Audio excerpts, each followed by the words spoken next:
মৃত্যু শব্দটা শুনলেই আমাদের বুকে কাঁপন ধরে যায়। কল্পনা করুন, আপনি বেঁচে আছেন, কিন্তু একদল মানুষ আপনাকে মাটি চাপা দিয়ে চলে যাচ্ছে।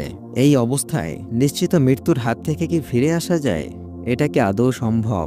আমাদের আজকের আয়োজনে তেমনই এক বাস্তব ঘটনা তুলে ধরার চেষ্টা করব, যা শুনে আপনি বিস্মিত হয়ে যাবেন। এই ভিডিওটি একেবারে শেষ পর্যন্ত দেখবেন।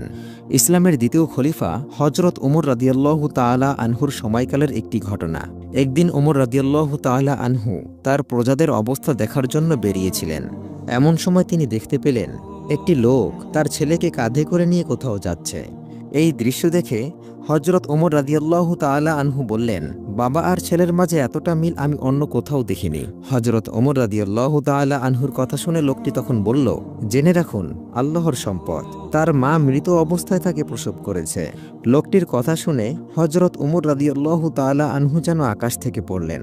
তিনি আশ্চর্য হয়ে লোকটিকে জিজ্ঞাসা করলেন, কি করে সম্ভব? মৃত অবস্থায় কোনো মহিলা প্রসব করতে পারে নাকি? তুমি কি পাগল হয়ে গিয়েছ যে এমন কথা বলছো?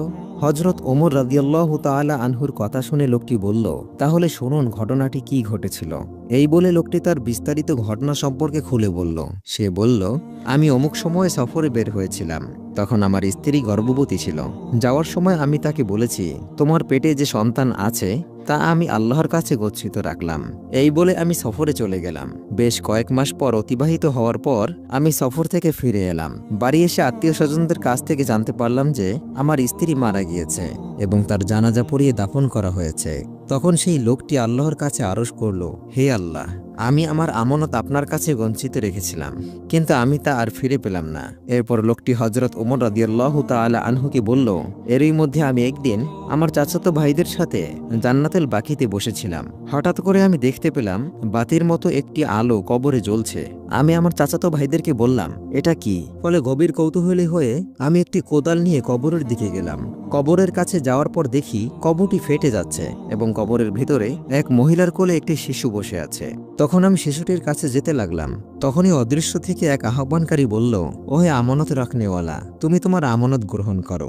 জেনে রাখো, যদি তুমি তার মাকেও আল্লাহর কাছে আমানত রাখতে, তবে তাকেও ফিরে পেতে। তখন আমি শিশুটিকে কোলে তুলে নিলাম। তার পরক্ষণেই কবর আবার মিলিত হয়ে গেল। বন্ধুরা, এটা হলো আল্লাহ তাআলার কুদরতের এক অসীম নিদর্শন। মহান আল্লাহ সুবহানাহু তাআলা আমাদের সকলকে সঠিক পথে চলার তৌফিক দান করুন। আমিন।